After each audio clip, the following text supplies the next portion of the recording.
নমস্কাৰ আজি 15 ফেব্ৰুৱাৰী এই মুহূৰ্তত খণ্ডিয়াৰ কেইবাটাও ব্ৰেকিং নিউজ আহি পৰিছে আমি আপোনালোকক সেইসমূহ আগবঢ়াইছোঁ বাংলা ভাষাত ৰংঘৰৰ পৰা সকিয়নি দিয়া ৰফিকুলৰ বিপদ নিশ্চিত গ্ৰেপ্তাৰৰ বাবে জাতীয় দল সংগঠনে বান্ধি দিলে সময় 24 ঘণ্টাৰ ভিতৰত গ্ৰেপ্তাৰ কৰিব লাগিব ৰফিকুল ইছলামক গ্ৰেপ্তাৰ কৰি জেললৈ প্ৰেৰণ কৰিব লাগিব ৰফিকুলক 24 ঘণ্টাৰ ভিতৰত গ্ৰেপ্তাৰ নকৰিলে পৰিস্থিতি ভয়াৱহ হ'ব মিয়াক প্ৰশ্ৰয় দিয়া খিলঞ্জীয়াৰ বিৰুদ্ধেও লোৱা হ'ব ব্যৱস্থা ঘৰে ঘৰে মিয়া বিচাৰি নিধন কৰা হ'ব উজনিত শিৱসাগৰৰ পৰাই প্ৰশাসনক এই প্ৰত্যাহ্বান জনালে আটাছুৱে আমি আইনৰ ওপৰত বিশ্বাসী ক্ষোভৰ উদ্গীৰণ ঘটাবলৈ চেষ্টা নকৰিব আইন শৃংখলা বিঘ্নিত কৰিলে আঙুলি ভাঙি দিয়া হ'ব বঙাইগাঁৱৰ পৰা ধৰি আনি শিৱসাগৰত প্ৰত্যুত্তৰ দিয়া হ'ব ৰফিকুলৰ বিৰুদ্ধে এবাৰ গৰজি উঠিছে অসমীয়া যুৱ মঞ্চ ইয়াৰ পাছৰ খবৰ ভাৰতীয় নাগৰিকক অপমান কৰে মুখ্যমন্ত্ৰীৰ বিৰুদ্ধে এজাহাৰ দাখিল কৰিলে সংখ্যালঘু সংগঠনে মুখ্যমন্ত্ৰীয়ে সংবিধান বিৰোধী কাৰ্যত লিপ্ত হোৱাৰ অভিযোগ ভাৰতীয় নাগৰিকক অপমান কৰা অভিযোগ মুখ্যমন্ত্ৰী হিমন্ত বিশ্ব শৰ্মাৰ বিৰুদ্ধে মুখ্যমন্ত্ৰীয়ে সাম্প্ৰদায়িক ৰাজনীতি কৰাৰো অভিযোগ সংখ্যালঘুৰ দিছপুৰ থানাত এজাহাৰ দাখিল কৰিলে মুছলিম ছাত্ৰ সন্থাই মুখ্যমন্ত্ৰীৰ বিৰুদ্ধে দাখিল কৰিলে এজাহাৰ ইয়াৰ পাছৰ খবৰ ৰাজ্যজুৰি আমচুৰ প্ৰতিবাদ আৰক্ষী জালত পৰিছে কেইবাজনো আমচু নেতা মুখ্যমন্ত্ৰীৰ বিৰুদ্ধে ৰাজ্যজুৰি আমচুৰ প্ৰতিবাদ জিলাৰ প্ৰতিকৃতি দাহ কৰি প্ৰতিবাদ আমচুৰ বাক্সাত চিএমৰ অৰ্থাৎ মুখ্যমন্ত্ৰীৰ বিৰুদ্ধে ক্ষোভ উজাৰিবলৈ গৈ আৰক্ষী জালত পৰিছে কেইবাজনো অসম বিজেপিয়ে শ্বেয়াৰ কৰা এটা ভিডিঅ'ক লৈ কৰা হৈছে প্ৰতিবাদ দেশজুৰি তীব্ৰ সমালোচনাৰ সন্মুখীন হোৱাত ভিডিঅ' ডিলিটৰ অভিযোগ উত্থাপিত হৈছে হিংসাত্মক মনোভাৱ প্ৰকাশ কৰা অভিযোগত আমচুৱে কৰে প্ৰতিবাদ সংখ্যালঘুৰ ওপৰত অত্যাচাৰ নচলিব প্ৰতিবাদত আৰক্ষীৰ বাধাক লৈ উত্তপ্ত হৈ পৰে গোবৰ্ধনা নলবাৰীতো আমচুৱে সাব্যস্ত কৰে তীব্ৰ প্ৰতিবাদ পৰৱৰ্তী খবৰ আমচুৰ নাম শুনা নাই মুখ্যমন্ত্ৰী হিমন্ত বিশ্ব শৰ্মাই অসমত আমচুৰ নাই কোনো অস্তিত্ব আমচুৰ নাম শুনা নাই মুখ্যমন্ত্ৰীয়ে আমচু মানে কি সেইটো এটা পাৰ্টি আছে নেকি মইতো নাজানো এইদৰে প্ৰশ্ন উত্থাপিত কৰিছে মুখ্যমন্ত্ৰীয়ে আমচুৰ সম্পৰ্কত আমচুৰ বিষয়ে নজনাৰ উত্তৰ দিলে মুখ্যমন্ত্ৰীয়ে এতিয়ালৈ আমচু নামৰ কিবা আছে বুলি জনা নাছিল মুখ্যমন্ত্ৰীয়ে দিবলৈছো আন এটা খবৰ বিপদত গৌৰৱ গগৈৰ বিৰুদ্ধে 500 কোটিৰ মানহানি গোচৰ কংগ্ৰেছে মুখ্যমন্ত্ৰীৰ বিৰুদ্ধে উত্থাপন কৰিছিল বিস্ফোৰক অভিযোগ দুৰ্নীতিগ্ৰস্ত প্ৰতাৰক বিশ্বাসঘাতক আখ্যাৰে মুকলি কৰিছিল ভিডিঅ' মুখ্যমন্ত্ৰী পৰিয়ালৰ কোটি টকাৰ সম্পত্তি থকাৰ আনিছিল অভিযোগ তথ্যবিহীনভাৱে মুখ্যমন্ত্ৰীৰ বিৰুদ্ধে গৌৰৱে আনিছিল বহু অভিযোগ সকলো তথ্য আদালতত জমা দিয়াৰ দাবী মুখ্যমন্ত্ৰী গৌৰৱে এনেবোৰ অভিযোগৰে মুকলি কৰিছিল এটা ৱেবছাইট ইয়াৰ পাছতে টুইটযোগে প্ৰতিক্ৰিয়া প্ৰকাশ মুখ্যমন্ত্ৰী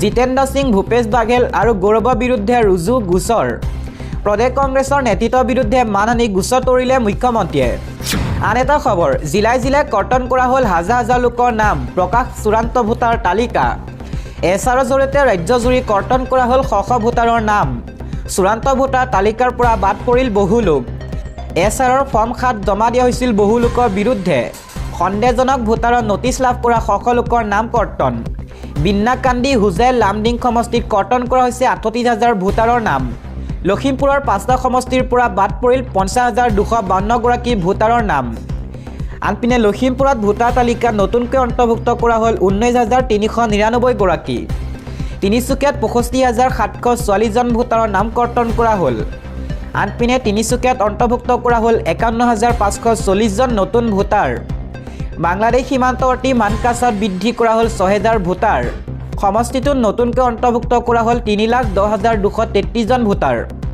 ধুবুৰীত বৃদ্ধি কৰা হ'ল 6,329 গৰাকী ভোটাৰ ধুবুৰী জিলাৰ 21,968 গৰাকী ভোটাৰৰ নাম কৰ্তন কৰা হৈছে বিলাসীপাৰাত সমষ্টিত কৰ্তন কৰা হ'ল 4,000 ভোটাৰৰ নাম মাজুলীত পূৰ্বতকৈ বৃদ্ধি কৰা হ'ল 3,570 গৰাকী ভোটাৰ গোলাঘাটৰ 5টা সমষ্টিত নতুন ভোটাৰ 29,056 জন গোলাঘাটৰ 5টা সমষ্টিত কৰ্তন কৰা হ'ল 57,075 জন ভোটাৰৰ নাম নগাঁৱৰ 7টা সমষ্টিত নতুন ভোটাৰ সংখ্যা 43,121 জন কৰা হ'ল এছআৰৰ পাছত নগাঁও 7টা সমষ্টিত কৰ্তন কৰা হ'ল 43,867 গৰাকী ভোটাৰৰ নাম কাৰ্বি আংলঙৰ 3টা সমষ্টিত বৃদ্ধি কৰা হ'ল 3,580 গৰাকী ভোটাৰ বোকাজান সমষ্টিত কৰ্তন কৰা হ'ল 6,125 জন ভোটাৰ হাওৰাঘাট সমষ্টিত কৰ্তন কৰা হ'ল 10,012 গৰাকী ভোটাৰ ডিফু সমষ্টিত কৰ্তন কৰা হ'ল 8,827 গৰাকী ভোটাৰ শিৱসাগৰত হ্ৰাস পাইছে 1657 গৰাকী ভোটাৰ।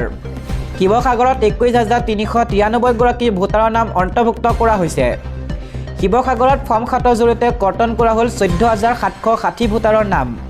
আন এটা খবৰ, অৱশেষত কাৰ্যকৰী হ'ল সম্পূৰ্ণৰূপে নিষিদ্ধ গুটখা, বিড়ি, চিগাৰেট। কোনো দোকানত বিক্ৰী কৰিব নোৱাৰিব গুটখাজাতীয় সামগ্ৰী। সকলোকে আচৰিত কৰি এই ডাঙৰ সিদ্ধান্ত লৈছে চৰকাৰে। কেপি, ৰজনীগন্ধা, ছিগনেচাৰকে আদি কৰি বিক্ৰী বন্ধ চিগাৰেটৰ। ধঁপাত সেৱনকাৰীলৈ এটা অতিকৈ বেয়া খবৰ। উৰিষ্যা চৰকাৰৰ ধঁপাত আৰু পাণ মছলা সন্দৰ্ভত এই বৃহৎ সিদ্ধান্ত। বিড়ি, চিগাৰেট, গুটখা, ধঁপাত, খাইনী, জৰ্দা নিষিদ্ধ কৰা হৈছে। উৎপাদন, পেকেজিং, বিতৰণ, বিক্ৰী আদিতো নিষেধাজ্ঞা আৰোপ কৰা হৈছে। স্বাস্থ্য বিভাগে নতুন নিয়ম কাৰ্যকৰী জাৰি কৰে অধিসূচনা। ধঁপাতজাতীয় সামগ্ৰী সেৱন কৰাটো কৰ্কট ৰোগৰ প্ৰধান কাৰণ। এইসমূহ সামগ্ৰী ক্ষতিকাৰক, যাৰ বাবে কঠোৰ হৈ পৰিছে চৰকাৰ। ইয়াৰ পাছৰ খবৰ, বিজেপিৰ অভিযোগৰ ভিত্তিতে অসমত লাখ লাখ সন্দেহযুক্ত ভোটাৰৰ নাম কৰ্তন কৰা হৈছে। এই কথা স্বীকাৰ কৰিলে খুদ মুখ্যমন্ত্ৰীয়ে। মুখ্যমন্ত্ৰী শৰ্মাই দাবী কৰা অনুসৰি খচৰা তালিকাৰ পৰা বাদ পৰিছে প্ৰায় 2.43 লাখৰো অধিক সন্দেহজনক ভোটাৰৰ নাম। ৰাজ্যখনৰ ভোটাৰ তালিকাৰ বিশেষ পুনৰীক্ষণ চমুকৈ এছআৰৰ সময়ত লাখ লাখ সন্দেহজনক ভোটাৰৰ নাম বাদ পৰিছে। এই দাবী অসমৰ মুখ্যমন্ত্ৰী ডক্টৰ হিমন্ত বিশ্ব শৰ্মাৰ। বুধবাৰে মুখ্যমন্ত্ৰী ডক্টৰ শৰ্মাই কয় যে একাধিক বিজেপি কৰ্মীৰ অভিযোগৰ ভিত্তিতে অসমত লাখ লাখ সন্দেহবাদী ভোটাৰৰ নাম কৰ্তন কৰা হৈছে। নিৰ্বাচন আয়োগে অসমৰ নিৰ্বাচনৰ পৰিপ্ৰেক্ষিতত মঙলবাৰে চূড়ান্ত ভোটাৰ তালিকা প্ৰকাশ কৰাৰ পিছত বুধবাৰে এই মন্তব্য আগবঢ়ায় মুখ্যমন্ত্ৰীগৰাকীয়ে। মুখ্যমন্ত্ৰী শৰ্মাই দাবী কৰা অনুসৰি খচৰা তালিকাৰ পৰা বাদ পৰিছে প্ৰায় 2.43 লাখৰো অধিক সন্দেহজনক ভোটাৰৰ নাম। এক সংবাদমেল সম্বোধন কৰি মুখ্যমন্ত্ৰীগৰাকীয়ে কয়, এয়া মাত্ৰ আৰম্ভণিহে। বিশেষ পৰ্যালোচনাৰ সময়ত এনেধৰণৰ আৰু অধিক লোকৰ নাম ভোটাৰ তালিকাৰ পৰা আঁতৰোৱা হ'ব। যিমান সম্ভৱ আমাৰ দলৰ সদস্যসকলে অভিযোগ দাখিল কৰিছিল। এই অভিযোগৰ ভিত্তিত তালিকাৰ পৰা এই নামসমূহ বাদ দিয়া হৈছে। মুখ্যমন্ত্ৰীগৰাকীয়ে দাবী কৰে যে অসম চুক্তি স্বাক্ষৰিত হোৱাৰ পাছত এইবাৰৰ বাবেহে এই বৃহৎ সংখ্যক সন্দেহজনক ভোটাৰৰ নাম তালিকাৰ পৰা কৰ্তন কৰা হৈছে। একাংশ লোকে আমাক ভয় ভাবুকি দিবলৈ চেষ্টা কৰিছিল, কিন্তু আমি সকলো অতিক্ৰমী সফল হ'লোঁ। আমাৰ বিজেপি কৰ্মীসকলে বুথ পৰ্যায়ৰ বিষয়াসকলক পতিয়ন নিয়াইছিল যে যিসকল লোকৰ বিৰুদ্ধে অভিযোগ দাখিল কৰা হৈছিল তেওঁলোক এতিয়া বাসিন্দা নহয়। আমি বহুত কষ্ট কৰিলোঁ, মুখ্যমন্ত্ৰী ডক্টৰ শৰ্মাই লগতে কয়। মুখ্যমন্ত্ৰী শৰ্মাই লগতে কয় যে অবৈধ বাংলাদেশী মুছলমান প্ৰব্ৰজনকাৰীৰ বিৰুদ্ধে যুদ্ধ অব্যাহত থাকিব। আপত্তি আৰু পুনৰীক্ষণৰ বিবেচনাৰ অন্তত মঙলবাৰে চূড়ান্ত নিৰ্বাচনী তালিকা প্ৰকাশ পায়। তালিকাত প্ৰকাশ পাইছে মুঠ 2.49 কোটি ভোটাৰৰ নাম, যিটো সঁচা তালিকাতকৈ 97% কম। ইয়াৰ পূৰ্বে মুখ্যমন্ত্ৰীয়ে ইংগিত দিছিল যে নিৰ্বাচনী তালিকাৰ বিশেষ পুনৰীক্ষণ প্ৰক্ৰিয়াৰ সময়ত কেৱল মিয়া সম্প্ৰদায়ৰ লোকসকলেহে জাননী প্ৰেৰণ কৰা হৈছে, যাতে তেওঁলোকৰ ওপৰত হেঁচা প্ৰয়োগ কৰিব পাৰি। অবৈধ বাংলাদেশীৰ বিৰুদ্ধে বিজেপি কৰ্মীয়ে 5 লাখতকৈ অধিক অভিযোগ দাখিল কৰা বুলিও মুখ্যমন্ত্ৰীয়ে জানিবলৈ দিয়ে।